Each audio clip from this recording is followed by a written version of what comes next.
అంశంగా తీసుకోకూడదు అనేటువంటి ప్రధానమైనటువంటి ఆరోపణ. రాజ్యాంగంలో సామాజిక వెనుకబాటుతనానికి మాత్రమే రిజర్వేషన్లు కల్పించారు, కానీ ఆర్థిక వెనుకబాటుతనానికి రిజర్వేషన్లు కల్పించలేదు అనేటువంటిది ముఖ్యమైనటువంటి వాదన. దీంట్లో నిజం ఉంది. అయితే దాని అనుకూల వర్గాలు ఎవరైతే ఉన్నారో గత 70 సంవత్సరాలుగా కొన్ని వర్గాలు మాత్రమే ఈ రిజర్వేషన్ ఫలాలను అనుభవిస్తున్నారు. అగ్రవర్ణాలైనటువంటి పేదలు ఎవరైతే ఉన్నారో వాళ్ళు ఇంకా వెనుకబడే ఉన్నారు అనేటువంటి వాదన కూడా ఉంది. దీంట్లో కావాలి వద్దు అనేటువంటి వాదన లోపల ప్రధానంగా సామాజిక హోదా ఎప్పుడు వస్తుందంటే అధికారం ఎప్పుడైతే చేతిలోకి వస్తుంటే అప్పుడే సామాజిక హోదా అనేటువంటిది వస్తుంది అనేటువంటిది ఒక వాదన. రెండో వాదన ఏంటంటే ఈ దేశం లోపల ఉండేటువంటి కేవలం 15% అగ్రవర్ణాలు ఎవరైతే ఉన్నారో వాళ్ళ చేతుల్లోనే పరిశ్రమలు కానీ, కాంట్రాక్టులు కానీ, ఉద్యోగాలు కానీ, ఇతర బిజినెస్లు కానీ, వ్యాపారాలు కానీ, వాణిజ్యం కానీ ఇదంతా కూడా వాళ్ళ చేతుల్లోనే ఉంది. కాబట్టి వారికి ఈ ఉద్యోగాల్లో కానీ, విద్యలో కానీ రిజర్వేషన్లో అవసరం లేదు అనేటువంటి వాదన కూడా చాలా బలంగా వినబడుతున్నటువంటి ఒక అంశం. అదేవిధంగా ఇవాళ దేశంలో 29 రాష్ట్రాలు ఏవైతే ఉన్నాయో అందులో ఒక్క గవర్నరు కూడా బీసీ వర్గానికి సంబంధించినటువంటి గవర్నర్లు లేరు అనేటువంటిది ఇంకొక వాదన. అదేవిధంగా సుప్రీంకోర్టుకు కానీ, రాష్ట్రపతి కానీ, ఉపరాష్ట్రపతులు కానీ పనిచేశారో ఇప్పటి వరకు ఒక్క బీసీ వ్యక్తికి కూడా ఆ పదవి దక్కలేదు. కాబట్టి అగ్రవర్ణాలకు ఈ పేదలు ఎవరైతే ఉన్నారో దానికి 10% రిజర్వేషన్లు అవసరం లేదు అనేటువంటి వాదన ఒకవైపు నిలబడుతుంది. కావాలనుకున్నటువంటి వర్గం ఏదైతే ఉందో 70 సంవత్సరాలుగా ఈ దేశంలోనే పుట్టుక అనేటువంటిది మా చేతిలో లేదు. కాబట్టి ఆర్థికంగా వెనుకబాటి కులాల్లో పెద్ద కావచ్చు, కానీ ఆర్థికంగా అడకదింటున్నాం. కాబట్టి మాకు కూడా 10% రిజర్వేషన్లు కావాలి అనేటువంటి వాదన రిజర్వేషన్లకు అనుకూలంగా వాదించేటువంటి వారు కూడా ఉన్నారు. సరే, ఏది ఏమైనప్పటికీ ఈ నిర్ణయాన్ని 124వ రాజ్యాంగ సవరణ ఏదైతే ఉందో దాన్ని ఆహ్వానిస్తూనే దీన్ని రాజకీయ ప్రయోజనాలను దృష్టిలో పెట్టుకొని చేసినటువంటి రిజర్వేషన్లే తప్ప ఆ వర్గాలకు ప్రయోజనాన్ని చేకూర్చేది మాత్రం కాదు అనేటువంటిది చాలా స్పష్టం. అయితే ఇవాళ ప్రధాని మోడీ గారు ఇది న్యాయ సమీక్షకు రాదు అనేటువంటిది కూడా ఇంకో వాదన వినిపిస్తున్నప్పటికీ గతంలో 1991వ సంవత్సరంలో సుప్రీంకోర్టులో కానీ, కొన్ని హైకోర్టులలో కానీ అగ్రవర్ణ పేదలకు రిజర్వేషన్లు ఏవైతే ఉన్నాయో వాటిని కొట్టివేసినటువంటి సంగతి కూడా మనందరికీ తెలిసిందే. అదేవిధంగా ఈ మధ్య కాలంలోనే రిజర్వేషన్లు అనేటువంటివి 50% మించి ఉండకూడదు అనేటువంటిది కూడా సుప్రీంకోర్టు చాలా స్పష్టంగా చెప్పింది. కాబట్టి ఈ రిజర్వేషన్లు అనేటువంటివి నిలబడవా కోర్టులో అనేటువంటిది మన ముందు ఉన్నటువంటి ఒక ప్రశ్న. గతంలోనే కోర్టులు చెప్పాయి 50% మించి ఉండదు, కానీ ఇప్పుడు 60% పైన రిజర్వేషన్లు వస్తున్నాయి. అది నిలవదు అనేది మనం అనుకుంటున్నాం. అయితే వద్దు అనేటువంటి వాదన లోపల ఇంకొక వాదన ఏంటంటే ప్రధానంగా ఈ మధ్య కాలంలో తెలంగాణ రాష్ట్రంలో వినపడుతున్నటువంటి వాదన ఏంటంటే గొర్రెలు పరిగణిస్తున్నారు కానీ పార్లమెంట్లో సీట్లు మాత్రం ఇవ్వడం లేదు అనేటువంటిది కూడా రిజర్వేషన్లు వద్దు అనేటువంటి వాదన ఇంకొకటి బలంగా వినపడుతుంది. బర్రెలు ఇస్తున్నారు, పార్లమెంట్లో కానీ అసెంబ్లీలో కానీ సీట్లు ఇస్తలేరు అనేటువంటి వాదన కూడా ఈ మధ్యకాలంలో వినపడుతుంది. కాబట్టి ఏది ఏమైనప్పటికీ ఈ 10% రిజర్వేషన్ ఏదైతే ఉందో దాన్ని 10%, 15%, 20% ఇచ్చినప్పటికీ దానిని న్యాయపరమైనటువంటి విషయాలు ఎదుర్కొని ఆ యొక్క పేదలు ఎవరైతే ఉన్నారో వారికి న్యాయం చేకూర్చే విధంగా, ప్రయోజనాలు చేకూర్చే విధంగా ప్రభుత్వాలు కట్టుబడి ఉంటే వారికి ప్రయోజనం కలుగుతుందని భావిస్తూ ఈ అంశం మీద కాకతీయ విశ్వవిద్యాలయంలో లా డిపార్ట్మెంట్లో హెడ్ గాను, బోర్డ్ ఆఫ్ స్టడీస్ చైర్పర్సన్ గాను, డీన్ గాను, కళాశాల ప్రిన్సిపల్గా పనిచేసినటువంటి ప్రొఫెసర్ విజయలక్ష్మి మేడం గారు ఈ అంశం మీద మాట్లాడవలసిందిగా వారిని సాధారణంగా వస్తున్నారు.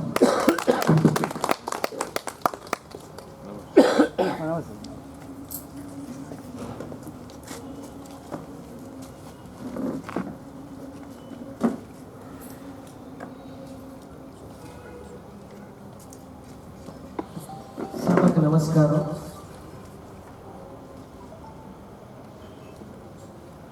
మొట్టమొదటిగా తెలంగాణ జనవేదిక వారికి ధన్యవాదాలు చెప్తూ, మరి ఇంత చక్కటి ప్రోగ్రాం చేసినందుకు వారికి మరీ ధన్యవాదాలు. నాకు ఇచ్చినటువంటి బాధ్యత ఏమిటి అంటే ఈ 124 అమెండ్మెంట్ దాని గురించి అది అసలు నిలబడుతుందా, ఎంతవరకు అది అవసరమా, మరి ఇది న్యాయపరమైందా, సామాజిక పరమైందా, రాజకీయ పరమైందా అనేది మరి శ్రీనివాస్ గారు బాగా మాట్లాడినారు, రాము గారు మాట్లాడినారు. నాకు మిగిలిపోయింది లానే అన్నీ మాట్లాడేసేవారు. కాబట్టి లీగల్గానే నేను నా బౌండరీ ఫిక్స్ చేసుకోవాలి. అయితే ఈ 124th అమెండ్మెంట్ వచ్చిన తర్వాత ఈ economical EBC, economical backward classes reservation అనేది అంతకుముందు 93లో కూడా వచ్చింది మనకి. అసలు ప్రియేబుల్లో ఎకనామిక్ వర్డ్ ఉన్నదా లేదా అని చెక్ చేసుకుంటాం మొదలు.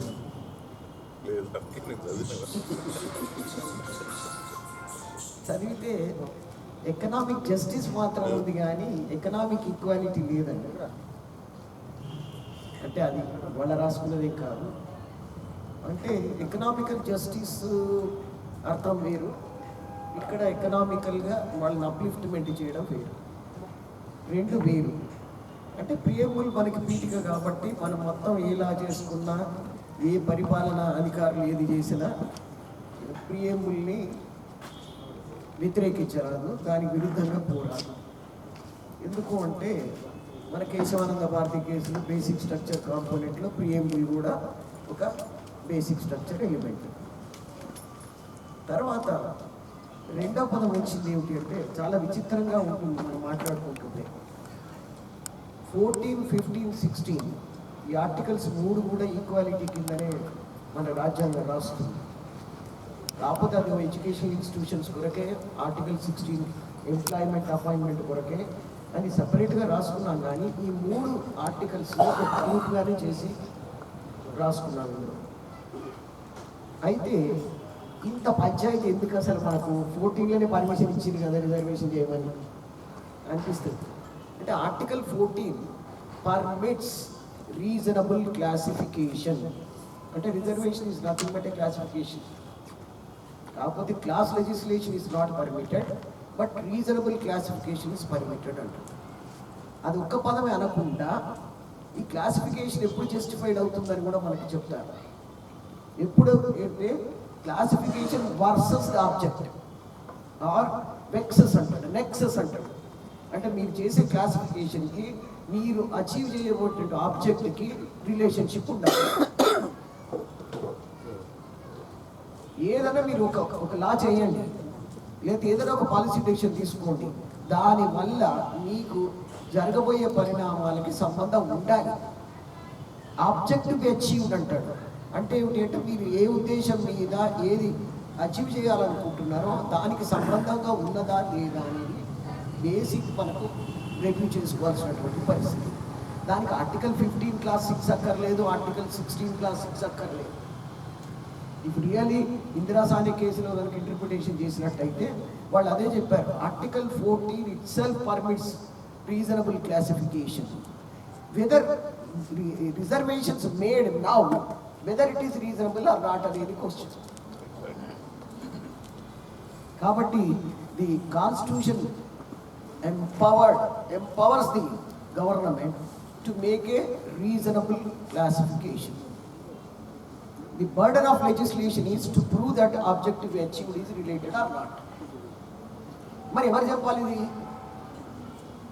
ప్రతి గవర్నమెంట్ కూడా ఏమంటుందంటే నేను చేసేది రీజనబుల్ క్లాసిఫికేషనే, అండ్ దాని డెఫినెట్గా ఆబ్జెక్టివ్ అచీవ్కి ఉంది, కాకపోతే మాకు అవసరం ఎందుకు చేస్తాము అనేటువంటి ఒక మాట అంటుంది.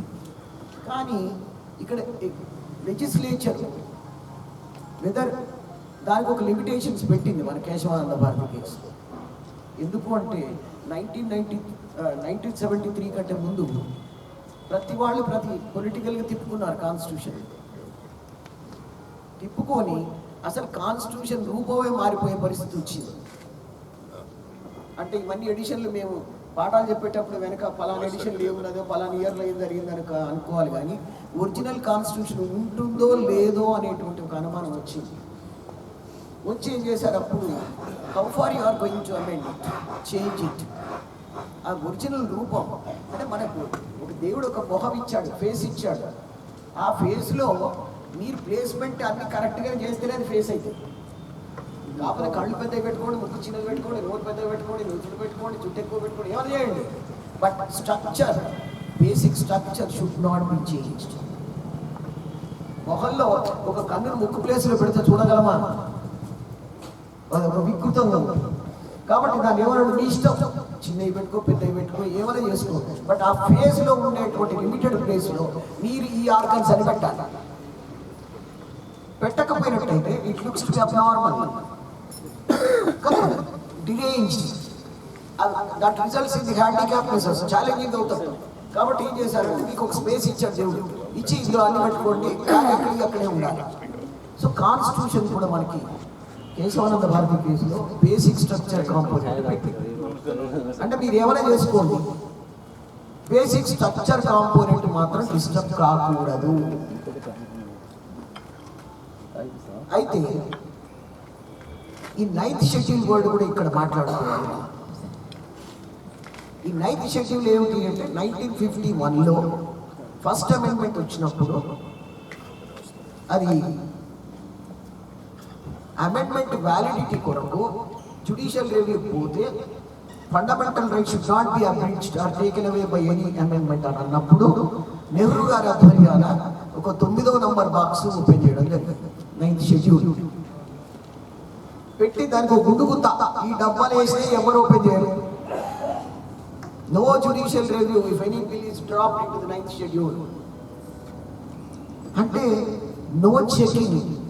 మనం ఏదైతే చెక్స్ బ్యాలెన్సెస్ పెట్టుకున్నామో ప్రతిదానికి ఒక ఎగ్జిక్యూటివ్, లెజిస్లేటివ్, జ్యుడిషియరీ, ఈ మూడు త్రిభుజాలు లాంటివి, త్రిమూర్తులు లాంటివి పెట్టుకున్నామో ఒకదానికి ఒకటి చెకింగ్ పవర్ కొరకు పెట్టుకున్నటువంటి వ్యవస్థలను జ్యుడిషియల్ రివ్యూ లేకుండా తీసి పారేయడం అంటే మా ఇష్టం మేము చేస్తామని ఒక ఆర్బిటరీ పవర్ ఇవ్వడమే.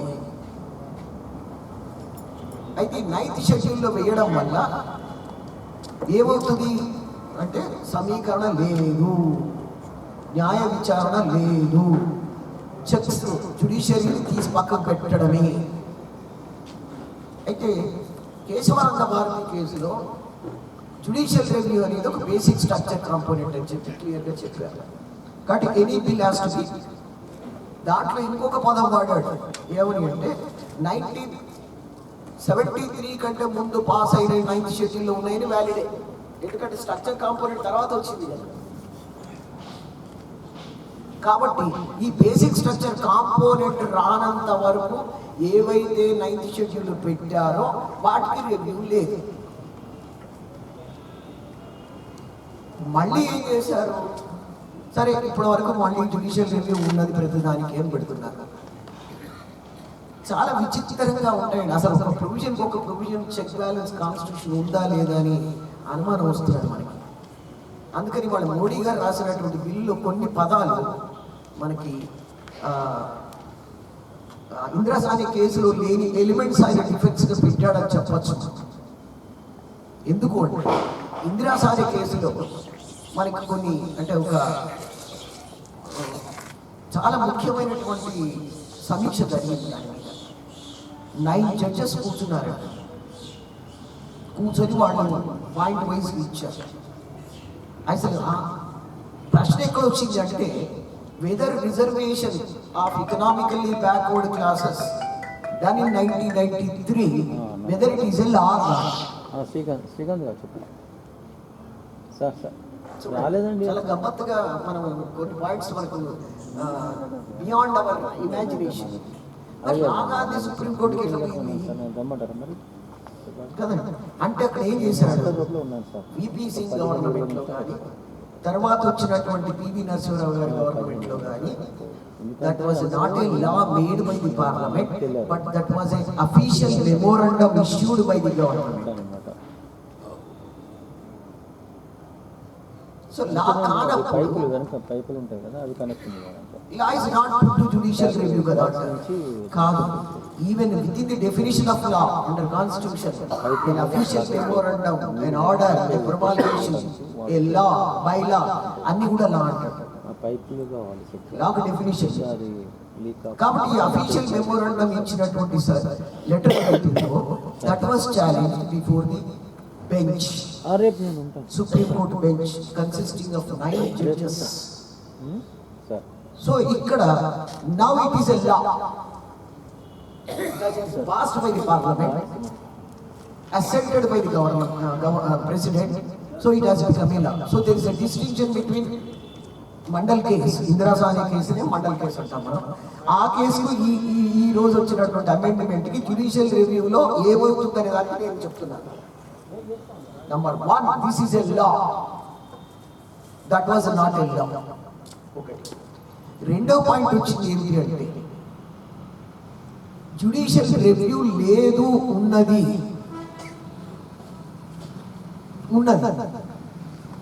జ్యుడిషియల్ రివ్యూ ఉంది.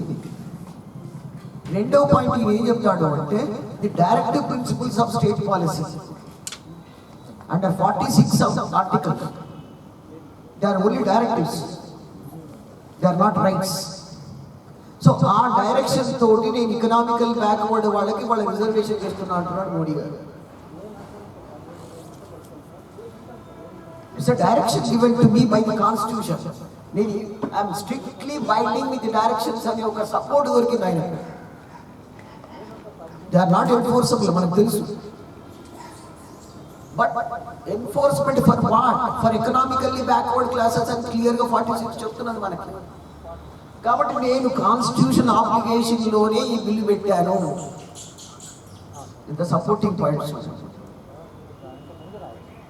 నంబర్ 3, ఇక్కడ caste reservation, economic reservation, backward classes. దౌర్భాగ్యం ఏంటంటే 70 ఏళ్ల తర్వాత కూడా బ్యాక్వర్డ్ క్లాసులు కాన్స్టిట్యూషన్ కానీ ఏ లా కానీ నిర్వచించలేదు. నిర్వచించకుండా ఎలాగా మాట్లాడతారండి ఎవరైనా? అంటే మీరే డిసైడ్ చేసుకున్నారా? సుప్రీంకోర్టు పవర్ ఇవ్వడమా? సుప్రీంకోర్టుకి ఏ మెషినరీ ఉన్నదని బ్యాక్వర్డ్ కాదని చెప్తుంది. వసంత్ కుమార్ కేసులో supreme court clearly said we are not there to decide whether it is backward class or not. మేము కాదు, మా వల్ల కాదు, and we are not empowered by the constitution to say whether this particular class is backward or not. మేమెవరం అని చెప్పడానికి అన్నది, మేమెవరం చెప్పడానికి court చెప్తుంది.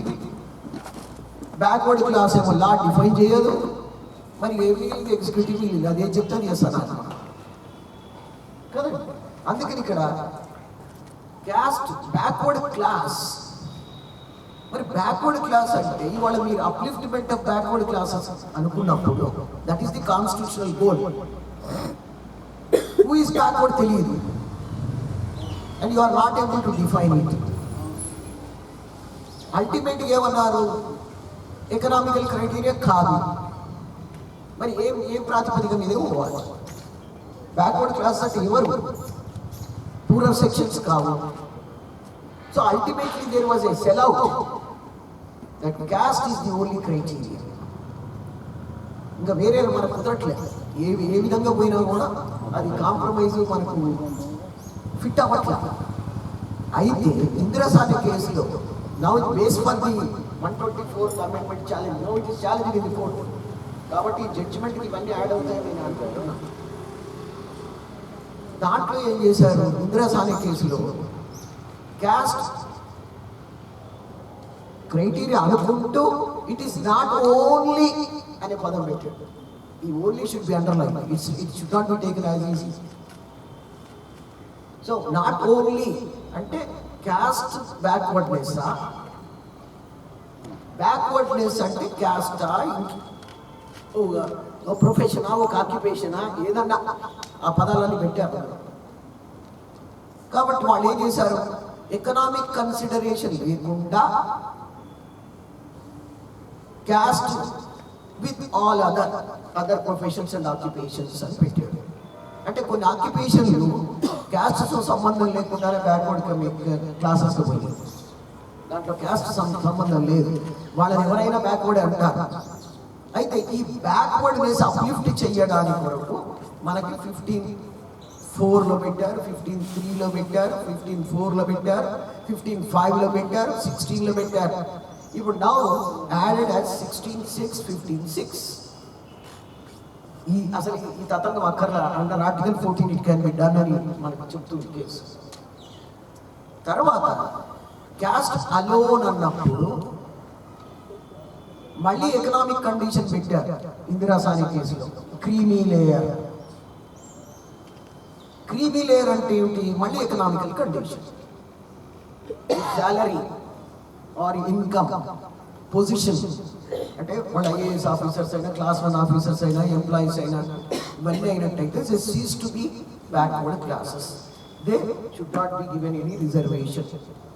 సో క్రీమీ లేయర్ తీసి పారేశారు మళ్ళీ. ఇప్పుడు అది స్ట్రక్ డౌన్.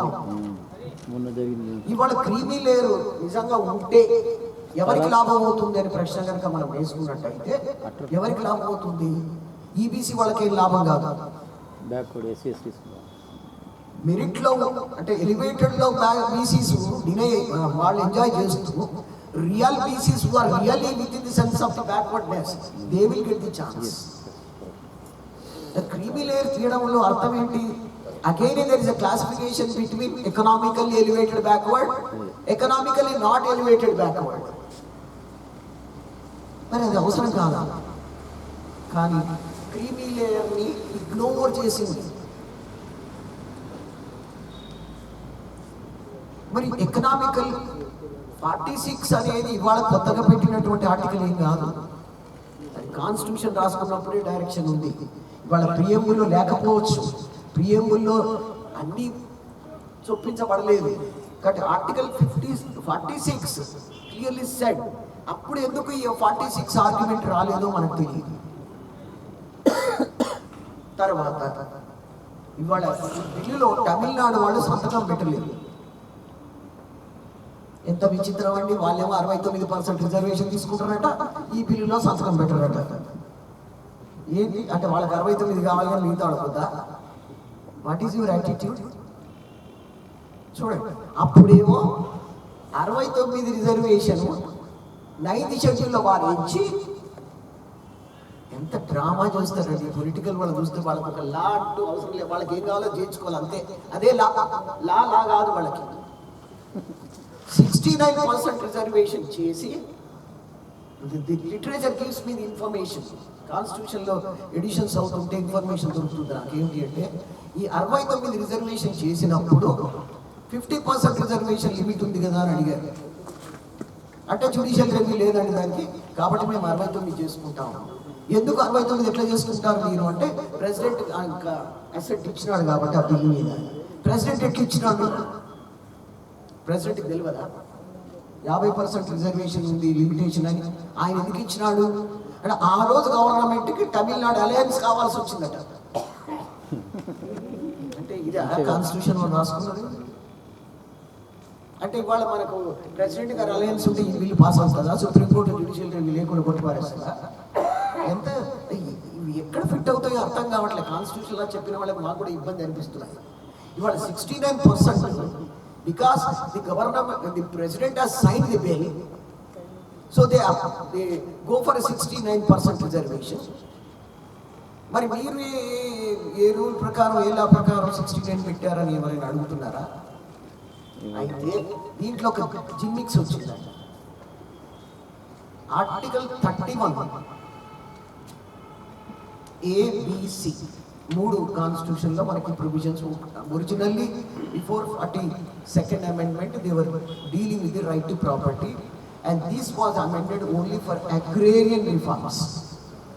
Agrarian reforms అంటే మనకు ల్యాండ్ మీద ఒక రైతులకు సంక్షేమం కొరకు ఏమైనా మార్పులు చేయడానికి కొరకు చేసినటువంటి ఒక ఆర్టికల్. ఈ అగ్రేరియన్ రిఫార్మ్స్ కి జ్యుడిషియల్ రివ్యూ లేదు లేకున్నా, ఎందుకంటే implementation of the land laws again right to property కింద క్వశ్చన్ చేస్తారు కాబట్టి మళ్ళీ మనకు అక్కడ ఫండమెంటల్ రైట్స్ అడ్డం వస్తున్నాయి కాబట్టి జ్యుడిషియల్ రివ్యూ తీసేయడం అనేది the purpose of agrarian reforms. That was the meaning, that was the purpose. అయితే మన వాళ్ళు ఏం చేశారు, మరి 31A, B, C 3 పెట్టి మరి అగ్రీరియన్ రిఫార్మ్స్ దేని కొరకు? For the implementation of directive principles of state policy. అంటే రిజర్వేషన్ అప్లిఫ్ట్మెంట్ ఆఫ్ పాలసీ కాదా? అవును. ఒక అగ్రీరియన్ రిఫార్మ్సే సోషల్ స్టాటస్ పెంచడానికి, రిజర్వేషన్స్ అంతే కదా. మరి 69% కూడా అప్లిఫ్ట్మెంట్ ఆఫ్ డౌన్గ్రాడనే కదా. కాబట్టి డైరెక్టివ్ ప్రిన్సిపల్స్ ఆఫ్ స్టేట్ పాలసీలో మీరు పెట్టేవన్నీ కూడా డైరెక్షన్సే. ఈ డైరెక్షన్లు కూడా for fulfilment of the preamble of the constitution. కాబట్టి మేము పెట్టుకున్న రిజర్వేషన్ పాలసీ కూడా అందుకే అనేది తమిళనాడు గవర్నమెంట్. మరి ఇది కూడా అంతే కదా వాళ్ళ for the upliftment of poorer sections in the economically backward, not class backward. They are not designated as a backward classes, economically backward class. కాబట్టి ఈ ఎకనామికల్లీ బ్యాక్వర్డ్ కూడా మనకి ఒక టార్గెట్, ఒక ఆబ్జెక్టివే కదా. మనం అట్లాంటప్పుడు వాళ్ళు కూడా డైరెక్ట్ ప్రిన్సిపల్స్ ఆఫ్ స్టేట్ పాలసీని పెడుతూ చేసినప్పుడు అది కూడా జస్టిఫైడే కదా.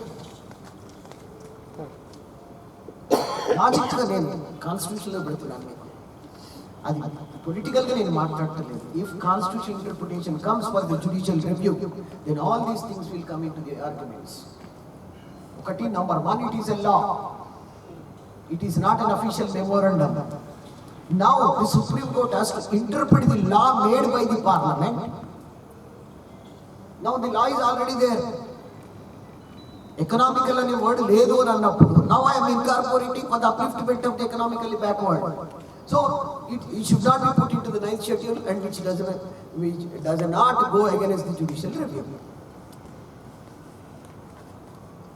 చూడండి, సో అగ్రేరియన్ రిఫార్మ్స్కి వచ్చినప్పుడు అక్కడ పెడతాడు మనకి 280 బిల్లు 9th షెడ్యూల్లో మారేశారు. అంటే you should not go for judicial review. 280 అవి 9th కనుక మనం ఇంకా సప్రెస్ చేయకపోయినట్టయితే 3080 కూడా అవ్వచ్చు. ఎందుకంటే nobody wants judicial review. Judicial రివ్యూకి వచ్చే వరకు మన పాలసీస్ అన్ని పోతాయో ఉంటాయో మనకు తెలియదు, పొలిటికల్గా అయితే ఉండవు. కాబట్టి ప్రతి వాళ్ళకి ఒక బాక్స్, ఒక very convenient box and flexible box is 9th schedule. కాబట్టి ఇందులో 9th షెడ్యూల్లో కూడా పెట్టారు. పెట్టిన తర్వాత ఒక క్వశ్చన్ వచ్చింది. So what ever is included in the 9th schedule, if judicial review is removed after 1973, then what is the result of legislation? Judicial review లేని లెజిస్లేషన్ అన్నప్పుడు బేసిక్ స్ట్రక్చర్ పోయినట్టే కదా. మరి బేసిక్ స్ట్రక్చర్ పోయిందా లేదా అంటే వాళ్ళు చెప్పారు దాంట్లో, ఇన్ కేస్ ఆఫ్ 2002 ఐఆర్ కోహెలయో, ఆయన స్పెల్లింగ్ గమ్మత్తుగా ఉంటుంది, COEHLO అని పెట్టారు. ఆ కేసు ఫైల్ చేసినప్పుడు anything, even if it is included in the 9th schedule, even if it is included in the 9th schedule, where everybody thinks that there is no judicial review, but it is also should be put to judicial review. కాబట్టి ఎవరు కూడా 9th schedule వేసింది beyond judicial review అనడానికి ఇప్పుడు వీలు లేదు. Now it is also put to judicial review. Judicial review పెట్టద్దు అన్నప్పుడు పెడతారు కదా, 9th schedule మీనింగే పోయింది కదా అని ఇంకొక వైపు వరకు.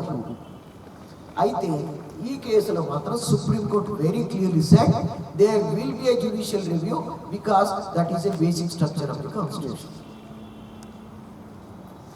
ఈ కేసులో మరి ఏమన్నది అంటే జ్యుడిషియల్ రివ్యూ ఉండాలి if it is against the reasonability, against the basic structure. కనుక ఉన్నట్టయితే మేము కొట్టేస్తాం, 9th షెడ్యూల్ వేసినా కొట్టేస్తాం. If it is not going to be inconsistent with the constitution or it is not going to be inconsistent with the fundamental right, అప్పుడు డెఫినెట్గా మేము judicial review చేస్తాం. So inconsistency, repugnancy, in contradiction, whatever words you using would not be against the constitution provisions. So even సీలో కేసులో మనకి కరెక్ట్గా వచ్చారు. Judicial review ఉంటుంది 9th షెడ్యూల్లో కూడా. కాబట్టి వాళ్ళ మోడీ గారు దాన్ని 9th షెడ్యూల్ వేస్తాము. కాబట్టి జ్యుడిషియల్ రివ్యూ లేదనుకోవడానికి వీలు లేదు. జ్యుడిషియల్ రివ్యూ ఉంటుంది. కాకపోతే ఆ జ్యుడిషియల్ రివ్యూలో క్లియరెన్స్ రావాలి. It is not inconsistent with the constitution అనేది రావాలి. వస్తే తర్వాత మరి వాళ్ళ క్యాస్ట్ అలోన్ ఈ పదాన్ని మనం కొంతగా పెట్టుకోవాలి. క్యాస్ట్ అలోన్ అని మనకు ఇందిరాసాని కేసులో క్లియర్గా చెప్పి what are the deciding factors for the backward classes అంటే క్యాస్ట్ అలోన్. మరి బ్యాక్వర్డ్నెస్ ఎలా వస్తుంది? బ్యాక్వర్డ్ ముందుకు పోవాలంటే క్యాస్ట్ ఎలిమెంట్ చేయలేం కదా. అక్కడ ఒక వర్డ్ పెట్టాడు మనకి, caste will not change, your economical condition may change. తర్వాత అక్కడ ఆర్గ్యుమెంట్స్ ఎలా వచ్చినాయంటే caste will not change in spite of economical condition అన్నప్పుడు economical condition is not to be considered at all. ఇదేమిటి గమ్మత్తు.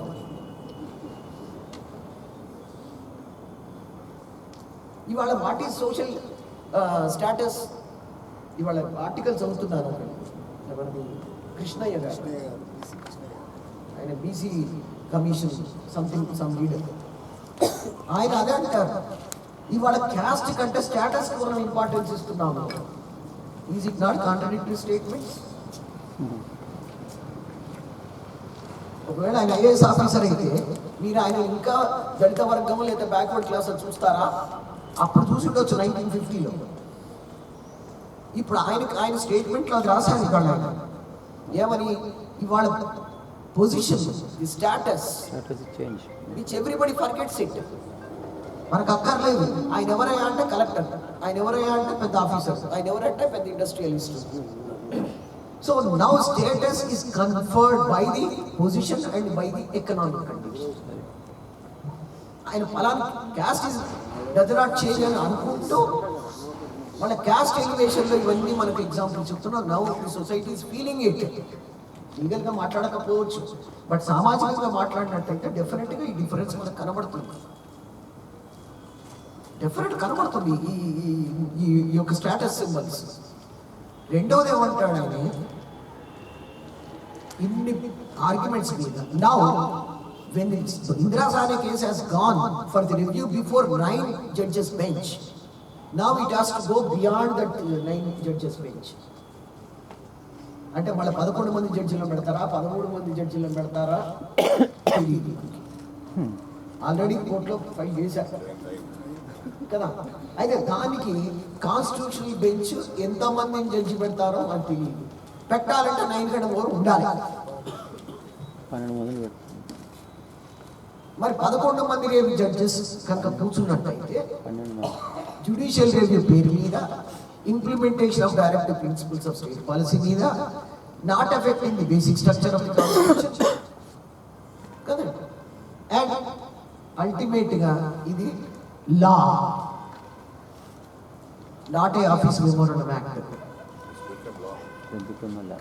అందుకని ఇన్ని విషయాలలో రేపు ఈ బిల్లు జ్యుడిషియల్ రివ్యూ పోయినట్టయితే డెఫినెట్గా ఈ పదాలన్నిటిని కూడా there are eminent advocates who are constitutional experts like a big eminent constitutional experts ఉన్నారు అక్కడ. వాళ్ళందరికీ మనం we are very small before them, we read the books and do it, but they are the people who argue for their case కదా. ఈ అన్ని points పెట్టుకున్న తర్వాత రేపు in the name of constitutional bench review పెట్టుకున్నా కూడా they cannot go against the bill. ఆ బిల్లులో ఉన్న పదాలను బట్టే పోవాలి వాళ్ళు, ఆ బిల్లులో లేని పదాలను బట్టి పోరు, దాన్ని బట్టే పోతారు.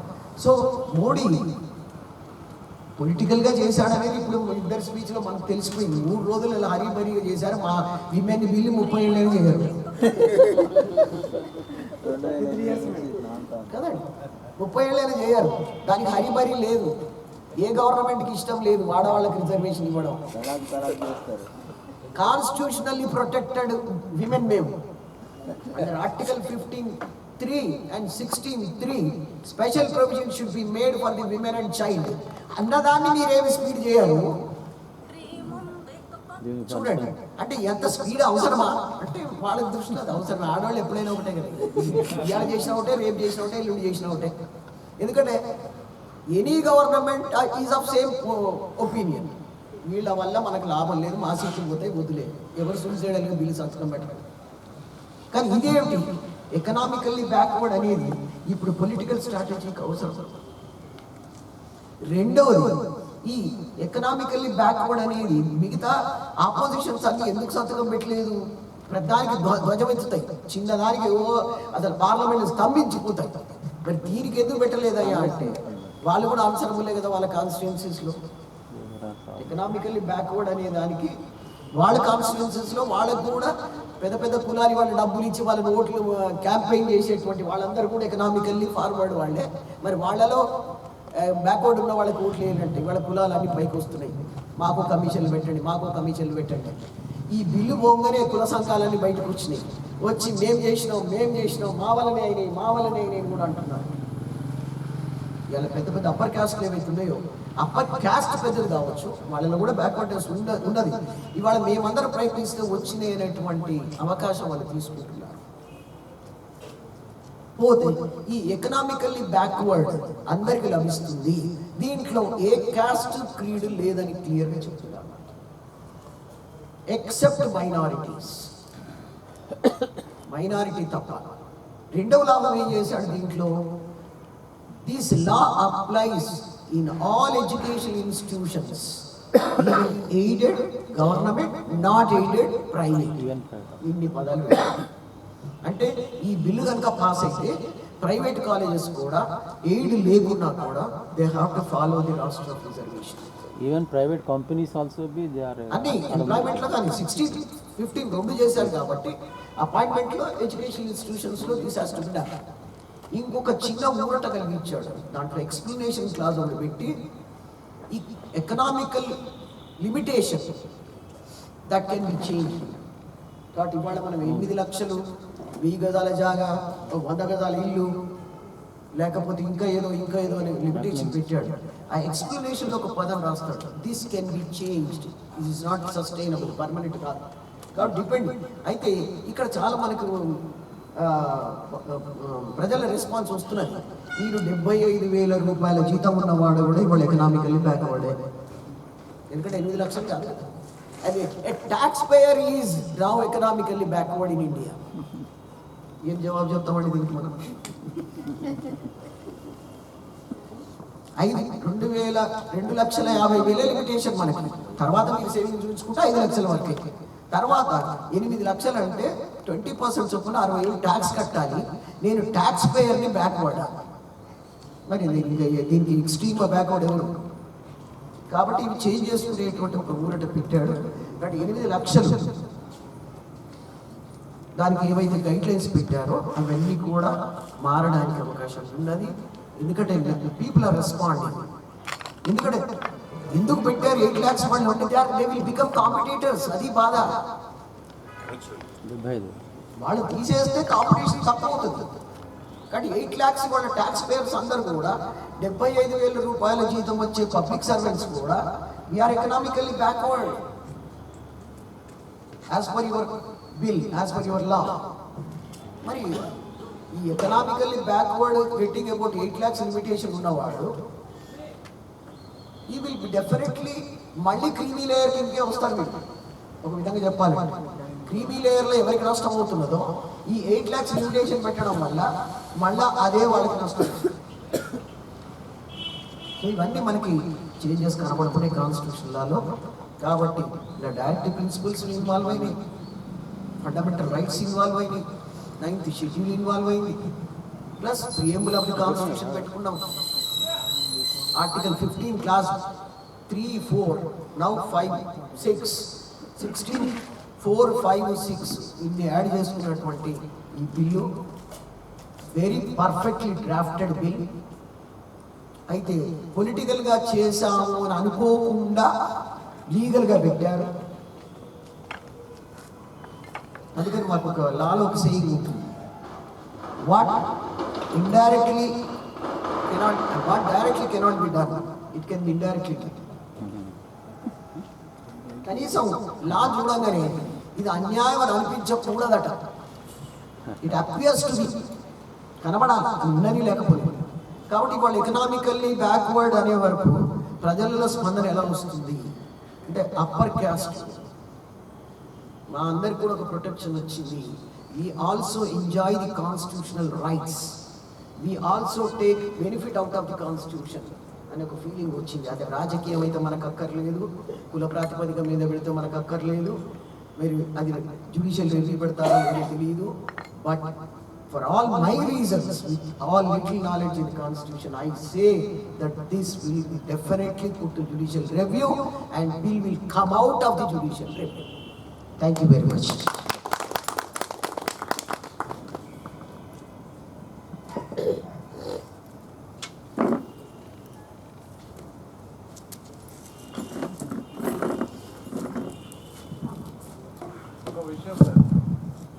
Reservation for all castes, sir.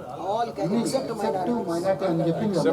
except minorities. ఎందుకంటే ఎకనామికల్లీ బ్యాక్వర్డ్ కి caste is bar, no bar of caste.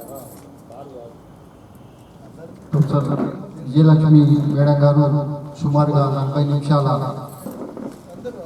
సమయం పాటు 124వ రాజ్యాంగ సవరణ ఒక చర్చ అనేటువంటి అంశం మీద అసలు బిల్లు ఇంకా బయటికే మనకు కనబడలేదు. Thank you. అయినప్పటికీ ఈ మేడం గారు 40 నిమిషాల పాటు సబ్జెక్టు మీదనే మాట్లాడుతూ చాలా విషయాలు చెప్పారు. మనకు ఈ 124వ రాజ్యాంగ సవరణ అనేటువంటిది న్యాయ సమీక్షకు ఉంటుందా ఉండదా అనేటువంటి విషయంలో కూడా చాలా క్లియర్గా మనకు ఆఖరికి చెప్పారు మేడం గారు. జనరల్గా మామూలుగా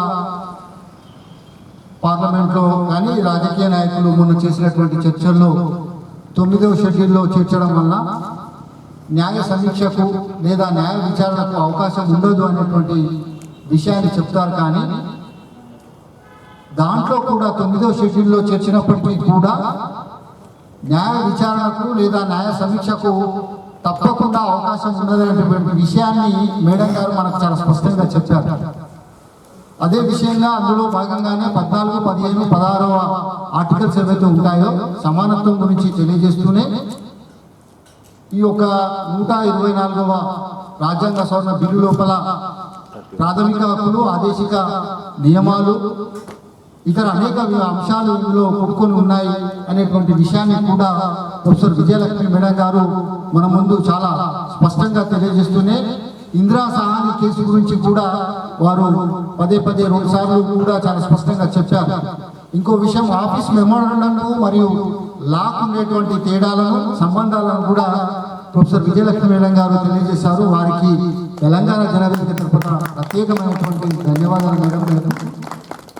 ఇప్పుడు ఈ యొక్క అంశం మీద శివాజీ గారిని మాట్లాడవలసిందిగా వారిని ఆహ్వానిస్తున్నాను. శివాజీ గారు.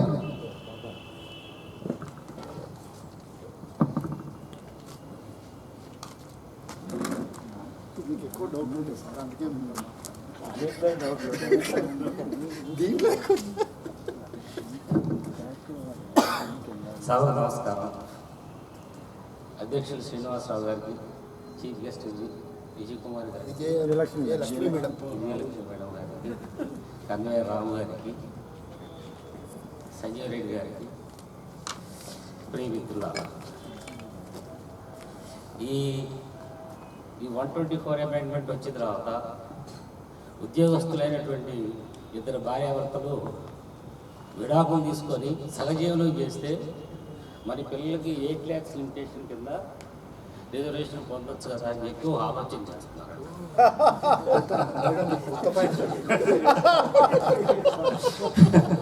మోడీ చూలే సార్ ఇది. అసలే డైవర్సిటీ పెరిగిందని చస్తాను. ఇప్పుడు కొత్తగా యాడ్ అవుతుంది మేడం, ఇంకో 5% పెరుగుతుంది. అంటే వాళ్ళ భార్యాభర్తల జీతాలు 2,300 8 lakhs కంటే ఇవ్వ ఉంటుంది. ఇద్దరు విడిపోయారు అనుకో, సింగిల్ ఫ్యామిలీ దగ్గర పిల్లలు ఉంటారు, ఎవరో ఒకళ్ళ దగ్గరే ఉంటారు పిల్లలు. ఆ ఒక్కళ్ళు 8 lakhs లిమిటేషన్ని యూటిలైజ్ చేసుకోవచ్చు. ఈ యూటిలైజ్ చేసిన తర్వాత మళ్ళీ అంటే సహజీవనం చేస్తే యూటిలైజ్ చేసుకోవచ్చు. ఈ డెసిషన్ మీకు ఇందిరాసాని కేసులో ఉందండి. అవునా? గైడ్ లైన్స్ మండల్ కమిషన్ ఇచ్చింది, కానీ Mandal commission report was totally ignore to the extent of 50% plus ఈ పాయింట్ స్పౌజెస్ కనుక్కున్నట్టయితే ఉంది. ఉంటే they are not eligible for the economic backward class అని చెప్పి అదే ఎకనామికల్ బ్యాక్వర్డ్ గా బోధ నిరూపించుకోవడం కోసం ఎస్కే పెట్టాలేదో చూస్తున్నారు. అంటే నేను ఇక్కడ చెప్పదలుచుకుంది ఏంటంటే ప్రభుత్వం ఇచ్చేటువంటి ఏ ఫెసిలిటీనైనా ఎట్లా మిస్యూజ్ చేసుకోవచ్చు అది నెక్స్ట్ పర్పస్ కాకుండా ఏదైనా కానీ ఇది ఒక్కటే కాదు, ఇప్పుడు వచ్చినట్టు రిజర్వేషన్స్ కానీ కూడా అంతకుముందు ఉండే కానీ అన్నింటినీ కూడా ఈవెన్ ఇప్పుడు మినిస్టర్ లాంటి వాళ్ళే రేషన్ కార్డు తీసుకుంటున్నారు, వైట్ రేషన్ కార్డు. అంటే misuse of the government facilities. దానికి ఎవరు ఎక్కువ మిస్యూజ్ చేసుకోగలుగుతారు? అవకాశాలు బాగుండాలి, మిస్యూజ్ చేసుకోగలుగుతారు. అంటే ప్రభుత్వం ఎటువంటి చట్టాలు ఎటువంటి ఉపయోగాలు ప్రజలకి అవసరమైతే తెచ్చినప్పటికి కూడా అవన్నీ ఎవరికి ఉపయోగపడుతున్నాయి అంటే మళ్ళీ వాళ్ళకే ఉపయోగపడుతుంది, వాళ్ళు యూటిలైజ్ చేసుకుంటారు. అందువల్ల చట్టం చేయటం ఒక ఎత్తు అయితే దాని ఇంప్లిమెంటేషన్ పార్ట్ని ఎవరు సరిగ్గా పట్టించుకుంటున్నారు. ఇప్పుడు నా రైట్ నేను పొందాలంటే నేను 10 సంవత్సరాలు ఫైట్ చేయాలి. నాకు రిజర్వేషన్ ఇవ్వలేదు, నాకు అన్ని ఎలిజిబిలిటీ ఉన్నప్పుడు కూడా ఇవ్వలేదు. నేనేం చేయాలి? అప్పుడు ఎగారు కోర్టుకి వెళ్ళాలి. కోర్టులు ఎప్పుడు తెలియదు, నో బడీ నోస్. అందువల్ల చట్టాలు చేయటం వేరు, మరి హక్కులు ఉండటం వేరు. అవి ఈ ప్రస్తుతమైనటువంటి అడ్మినిస్ట్రేషన్ కానీ లేకపోతే సెటప్ కానీ ఇవన్నీ సక్రమంగా అమలు చేసే బాధ్యత తీసుకుంటున్నాయా లేవంటే లేవనే చెప్పాల్సి వస్తుంది. అంచేత దీని గురించి ప్రజలు ఏం చేయాలనేది ఆలోచించుకోవాలి. అట్లానే రిజర్వేషన్స్ అసలు ఎందుకు ఇప్పుడు ఎస్సీస్ ఉండాలి, అసలు క్యాస్ట్నే రద్దు చేసేసామనుకోండి, కంప్లీట్గా క్యాస్ట్నే రద్దు చేసేసి ఎకనామికల్లీ బ్యాక్వర్డ్ అటువంటి వాళ్ళని వాళ్ళు కూడా ఆర్థికంగా బాగుపడటానికి కావాల్సిన సౌకర్యాలను కల్పిస్తే ఈ రిజర్వేషన్ కూడా ఎందుకు వస్తుంది? అది ముందు నడుస్తుంది. అందువల్ల ఈ రిజర్వేషన్స్ కాబట్టి కొన్ని ఫెసిలిటీస్ కలగజేయడం, ఈ రైతు బంధు ఇటువంటి పథకాలన్నీ కూడా it's the failure of economic side నుంచి, ఫెయిల్యూర్ ఆఫ్ ది గవర్నమెంట్స్. మెయిన్గా మోడీ గారి గవర్నమెంట్ యొక్క ఫెయిల్యూర్ కారణంగానే ఈరోజు ఈ